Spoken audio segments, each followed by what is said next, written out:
Hello everyone, welcome once again to multipurpose YouTube channels. Myself Naveen Tiwari. आज का आपका chapter है 9 important MCQs from chapter 9 application of trigonometry. तो application of टिक्नोमेट्री जो होता है, इसमें से भी यहाँ पर एमसीक्यूज टाइप के क्वेश्चन, बहुत सारे क्वेश्चन पूछे जाते हैं। कुछ क्वेश्चन हमने यहाँ पर लिए हुए हैं। जैसे क्वेश्चन नंबर फर्स्ट है, the angle of elevations of the top of a tower is 30 degree if the height of the tower is double the length, the angles of elevation of its top will कितना हो जाएगा। Sorry, दो बार the यहाँ पर छप गया है, print हो गया, कोई बात नहीं। The angles of elevation, angle of elevation कब बनता है? जब हम, ये आपका टावर है, कभी भी आपको टावर या ट्री या पोल, यदि ऐसी कोई चीज आपको दिखानी होगी तो आप एक वर्टिकल लाइन ड्रॉ करेंगे, जैसे कि मैंने आपको बताया। क्या करेंगे, देखिए कैसे इस क्वेश्चन को सॉल्व किया जाता है। Angle of elevation of the top of A tower, ये टावर हो गया, ये आपका हो गया टावर। अब एंगल ऑफ एलिवेशन तब बनता है जब आप बॉटम से टॉप को देखते हैं। इस पॉइंट, यहां पर कोई पॉइंट है, सपोज ये पॉइंट पी है, इस पॉइंट से इस टावर के टॉप को देखा गया, तो इसको ज्वाइन करिए। ये टावर आपका टॉप आपको तब दिखेगा जब यहां पर एक एंगल आपका बनेगा, और ये हॉरिजॉन्टल लाइन आप ऐसे करके ड्रॉ करेंगे। The top of A tower is 30 degree, ये आपका जो एंगल बना 30 डिग्री, क्योंकि एंगल के लिए 2 लाइंस आपको चाहिए होती है। If the height of the tower is double, यदि हम टावर की हाइट को डबल कर दें, पहले आप डबल मत करिए, ठीक है। The angle elevation of its top will be, क्या हो जाएगा, तो इसका एंगल पर क्या फर्क पड़ेगा, एंगल घट जाएगा, बढ़ जाएगा, क्या हो जाएगा एंगल, ये आपको बताना है। तो सपोज दैट हमने इसकी हाइट, टावर की हाइट को h ले लिया और बेस इसका क्या ले लिया, x ले लिया, ठीक है। पहले हमने tan 30 लगाया। tan 30 इज इक्वल टू, जैसे कि आपको पता है tan 30 इज इक्वल टू क्या होता है, परपेंडिकुलर अपॉन बेस, तो ये आपका आ गया h upon X. And the value of tan 30 is equal to √1/√3 is equal to h by X, and you get h is equal to x/√3। ये आपकी फर्स्ट इक्वेशन आ गई। अब आपने क्या करा, पहले तो आपने जब डबल नहीं किया था, क्योंकि दोनों का रिलेशन बताना है, डबल कर देंगे तो क्या होगा। The tower is 30 degree, the height of the tower is double, मतलब बेस आपका यही रहना है, हाइट को डबल करना है। The angle elevation of it, तब अगर हम डबल कर देंगे तो यहां कहीं पहुंच जाएगा, तो डबल करेंगे तो इस एंगल पर तो फर्क पड़ना ही है, जाहिर है फर्क पड़ेगा। तो एंगल्स विल भी, कितना उसका एंगल हो जाएगा। सपोज इसको हमने यहां कर दिया, इसको हमने यहां कर दिया डबल। अब हमने इसको डबल कर दिया तो ये h था और ये हो गया आपका 2h। Whole length of tower is equal to, अब क्या होगी, 2h। h तो पहली वाली लेंथ थी, ठीक है। इसको a b p, इसको मान लेते हैं q, एंड दिस इक्वल है, ये h है तो ये भी h है, तो तभी तो डबल होगा। h का हमने डबल कर दिया, 2h हो गया। और ये पॉइंट यहीं पर आ, तो क्या आप यहां पर देखिए, इस पॉइंट से इसको देखा गया, क्या सेम एंगल है? एंगल बढ़ गया है, 30 से इंक्रीज हो गया है। कितना इंक्रीज हो गया है ये नहीं पता, अभी पता करते हैं कितना इंक्रीज हुआ है। बट लेकिन एंगल अब जो हो गया आपका, ये हो गया है। 30 डिग्री का एंगल ये बना था, अब एंगल आपका ये हो गया पूरा, ठीक है। लेकिन 30 से तो ग्रेटर ही होगा। कितना होगा वो देखते हैं। देखो कैसे आप, ऑप्शनल वाले क्वेश्चन है, कैसे आप इसका आइडिया लगाएंगे। तो हम अब लेते हैं, इसका मान लेते हैं, सपोज दैट ये थीटा हो गया। देन यू आप फाइंड करिए tan theta is equal to, तो लिखेंगे 2h by x, 2h by x. अब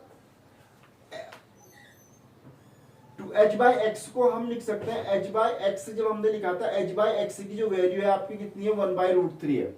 तो h बाई एक्स की वैल्यू क्या है, 1/√3। तो tan theta is equal to 2।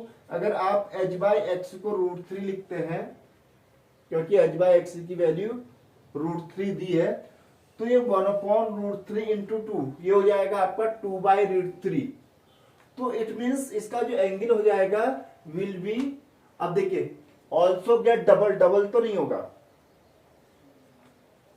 Also get double, ये टेन थीटा आपका हो जाएगा 2/√3। Also get double, will get half तो कतई नहीं होगा, हाफ तो कतई नहीं होगा।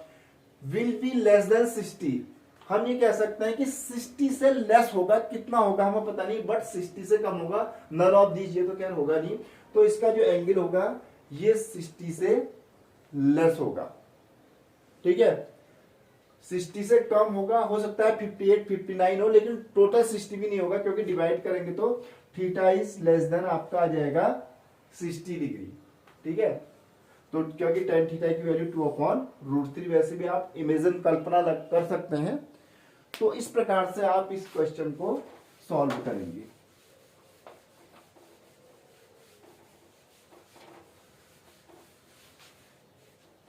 नाउ क्वेश्चन नंबर 2 है,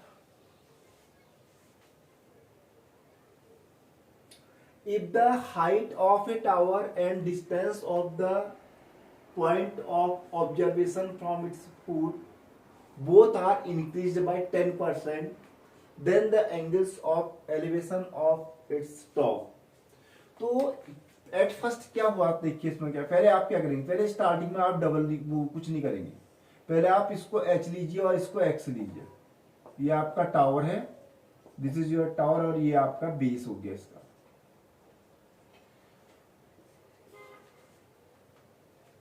If the height of a tower and distance of the point, अब इसमें यहां पर सपोज दैट जो एंगल यहां पर बन रहा है इसको थीटा मान लेते हैं, तो then tan theta equal you get tan theta is equal to h/x। अब आप आइए क्वेश्चन में, इफ यदि हम height of a towers and distance of the point of observation from its foot both are increase, दोनों को 10% बढ़ा देते हैं। अब h आपका क्या हो जाएगा, h प्लस h का 10%, मतलब जो हाइट होगी h तो है ही, लेकिन उसका 10% बढ़ा दिया है, तो 10h प्लस h ये हो जाएगी 11h/10। ये क्या होगी आपकी 11h/10। और आपका जो बेस हो गया x इज इक्वल टू हो जाएगा x प्लस x का 10%, ये पहले का हुआ ये इंक्रीज हुआ है, ये पहले का हुआ ये इंक्रीज हुआ है, 10x प्लस x, ये भी आपका हो गया 11x/10। अब आप देखिए, आप tan थीटा निकालिए, अब हम tan थीटा निकालते हैं तो ये आपका हाइट होगी 11h/10, और ये भी आपका आ जाएगा 11x/10, 10 से 10 कैंसिल, 11 से अगेन h/x।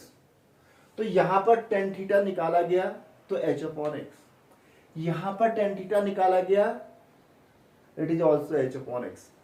क्या एंगल पर कोई फर्क पड़ा, नो चेंज, कोई भी यहां पर चेंज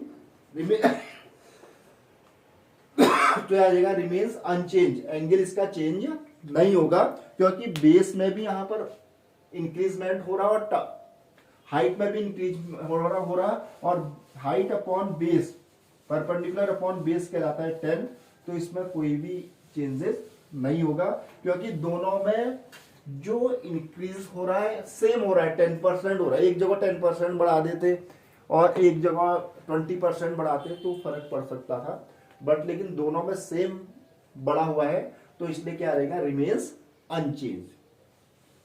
नाउ क्वेश्चन नंबर 3 देखिए, ए लैडर 15 मीटर हाई, तो हम वैसे इसको थोड़ी सी हटा सकते हैं, आई थिंक ये इससे हमें थोड़ी सी डिस्टेंस मिल जाएगी, क्वेश्चन बनाने के लिए स्पेस काफी मिल जाएगा।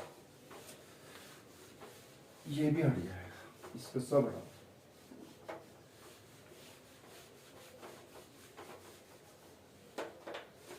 पता नहीं।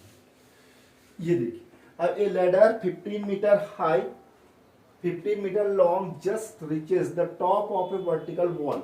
देखिए वर्टिकल वॉल तो आप ऐसे निकालिए, ये वर्टिकल वॉल होगी, this is wall, vertical wall. Ladder जो लगेगी कैसे लगेगी, लैडर हमेशा सीधी नहीं लगती है, लैडर तिरछी लगती है, ये लैडर है। अगर लैडर को सीधे लगा देंगे जैसे इसकी तरह, तो इंसान इसमें चढ़ेगा तो सीधे नीचे को आएगा, इसलिए लेडर कुछ झुका के लगाया जाता है, कुछ एंगल उसमें दिया जाता है, स्लोप इंक्लाइन होता है उसमें। पर 15 metre long just reaches the top of vertical pole, vertical pole के यहाँ पर पहुंच रही है। And if the ladders makes an angle of 60 degree with the wall, wall के साथ इसने 60 डिग्री का एंगल बना रखा, वॉल से, यहां नहीं, मैं बेस में नहीं कह रहा, वॉल में कह रहा, वॉल ये है, this is your wall, A B is wall और A C is ladder. A C ladder ने वॉल के साथ 60 डिग्री का एंगल क्रिएट कर रखा है। देख बच्चे लगभग यहां बना देते हैं उसको, इसलिए क्वेश्चन को करने से पहले आपको 2-3 बार क्वेश्चन को पहले पढ़ना है, ठीक है। बहुत सारे क्वेश्चन तो हम गलत यहां पर उसका अर्थ निकालते हैं और आते हुए भी रॉन्ग कर देते हैं, ठीक है। तो the ladders makes an angles of 60 degree with the walls, then the height of the wall will be, तो इसकी हाइट क्या होगी, इसकी हमें हाइट निकालनी है।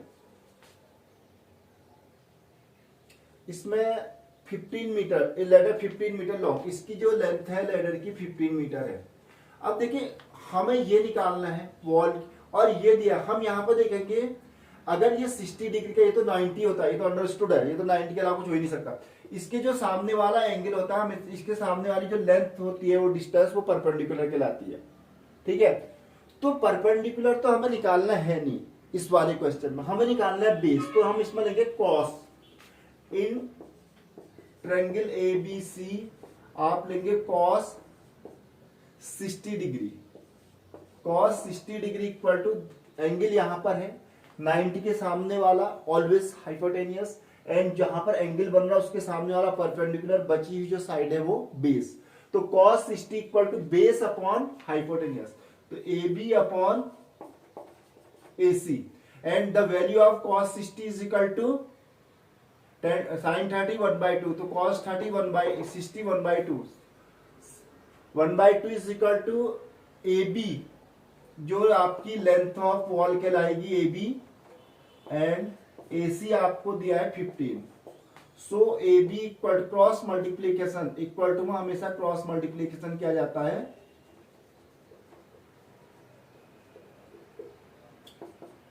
ऐसे, तो ये आ जाएगा 2ab is equal to 15, then ab is equal to 15 divided by 2, 7.5 metre.